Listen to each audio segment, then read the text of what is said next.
Hi, I'm Nolan from Red Hill Harvest, and today I want to talk to you about the journey that we've taken to being so concerned about the health of our food and the road that took us to that point. So, what really got us started thinking about this was our youngest son, Nathan, when he was in eighth grade, all of a sudden started getting violent stomach cramps. And they'd last for a few hours and then they would go away, and then he would be um, mentally foggy and exhausted um, for probably about a day afterwards. In fact, the end of school, he lost probably 1 in 3 days of school. And along with that, he couldn't eat, he was losing weight. So we went to the doctor and the family doctor, and of course, they did blood work. And then soon we started on the merry-go-round of specialists. And till 6 months was passed, we'd probably been to a dozen different specialists in 4 different hospital systems, and some very well-renowned hospital systems. And the disturbing thing about the whole situation was when the doctor would say, check out Nathan's colon, they'd say, oh, his colon is fine. There's nothing wrong with Nathan. And his colon is great. And then they'd say, does he have any friends in school? Does he like going to school? What what's his mood? And they were essentially, when they were unable to determine what was physically wrong with him, they were trying to make it into a psychological problem.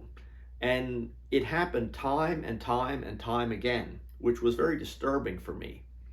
So about this time, a friend of ours from our church said, you need to go to the Turnpaw Health and Wellness Clinic. They can probably help you. So we figured, well, what do we have to lose? So we went there, and they wanted to do more blood work. And it felt like they'd already taken gallons from him. And so we did more blood work, and then we went to speak with Dr. Brow. And there was a total difference of attitude there. The first thing was he had more than 5 minutes to talk to us, and the second thing was he didn't blame a mental condition or anything like that. But what he told us was almost more disturbing to me. He said Nathan probably has a food allergy based on the blood work that he'd done. And we said, well, we've already been through that, doc. You know, we have a whole stack of papers here that says that he doesn't have any food allergies. And he says, no, he says, we look at things a little differently.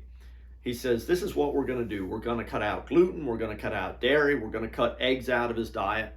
We're even going to cut potatoes out of his diet, which to me was just totally disturbing. Here we have a kid that is 20 pounds underweight, and now we're going to limit his diet.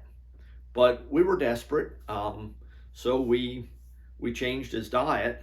And at the same time, we started some supplements with him and some essential oils. And it was incredible, the change in Nathan. He got his energy back. He gained 20 pounds overnight. And he was able to function again. And that's when it really hit home with me that the way food is grown is very important. See, I'd always thought that we just grew our food, and anyone who had a food allergy or something like that, that was pretty much just all in their head.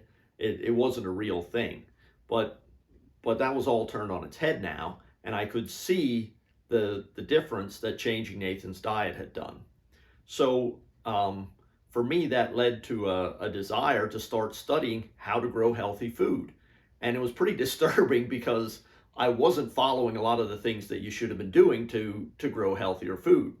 So I spent a couple of years studying, and we made some very major changes in the way the farm operates. Probably the biggest change was we brought animals back onto the farm, and to close the nutrient loop on the farm so that we don't need to use synthetic fertilizers anymore.